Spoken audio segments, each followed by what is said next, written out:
Black Panther is not just a superhero movie, it is a love letter to African royalty hidden in plain sight. When audiences first saw Wakanda on screen, it felt like pure science fiction, a futuristic African nation untouched by time, war, or colonization. But Wakanda may be fictional. Its roots are deeply real. To understand Black Panther, we need to look backward, far before colonization. Before borders were drawn by foreign powers, Africa was home to some of the most powerful kingdoms the world has ever known. These were civilizations, rich in gold, knowledge, architecture, science, and culture. They traded across continents, they educated scholars, they governed millions. Yet many of their stories were buried, erased, or ignored. Black Panther pulls these forgotten histories into the spotlight. Take Wakanda's advanced technology. At first glance, it looks impossibly futuristic, but the idea that Africa lacked innovation is a myth. Ancient African societies were leaders in engineering, medicine, astronomy, and metallurgy. The Kingdom of Mali is one of the clearest examples. At its height, Mali controlled vast trade networks stretching across North Africa and the Middle East. Gold flowed through its cities. Books, scholars, and ideas traveled with it. And at the center of Mali stood Mansa Musa, one of the wealthiest individuals in human history. His pilgrimage to Mecca was so extravagant that he distributed so much gold, it destabilized entire economies for years. This was not a poor or primitive land. This was global power.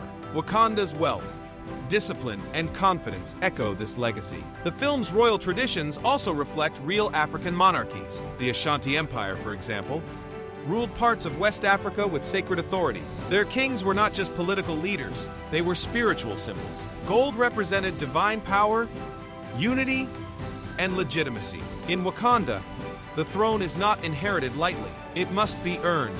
The Dora Milaje provide another powerful connection to history. Many viewers see them as pure fantasy, elite female warriors sworn to protect the throne. But these women are inspired by real fighters. The Dahomey Amazons were an all-female military regiment in present-day Benin. They were disciplined, feared, and highly trained.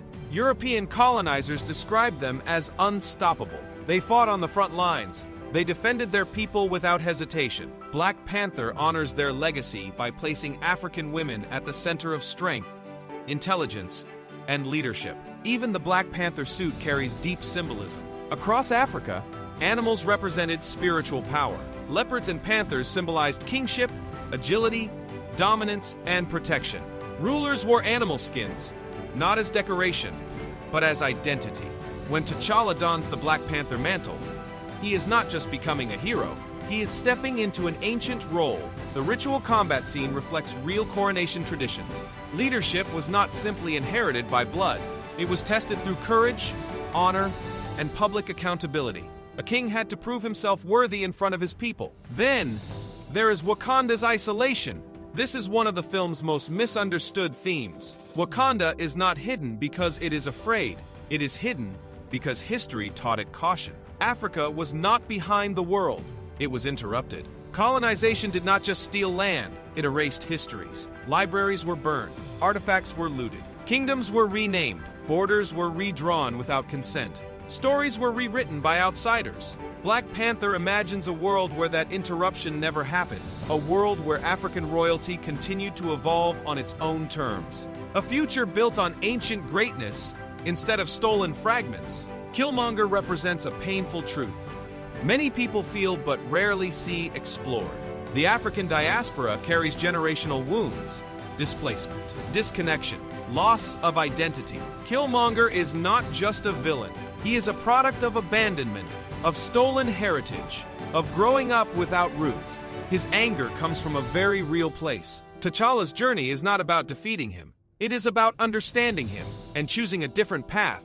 Power, the film argues, means nothing without compassion. True leadership is not domination, it is responsibility. It is protection.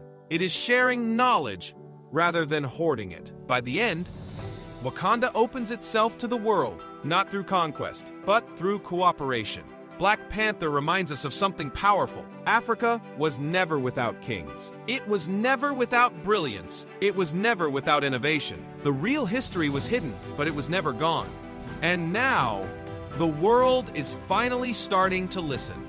Leave a comment below and share what Black Panther means to you. Share, like, follow, and subscribe for more stories that uncover the hidden truths of history.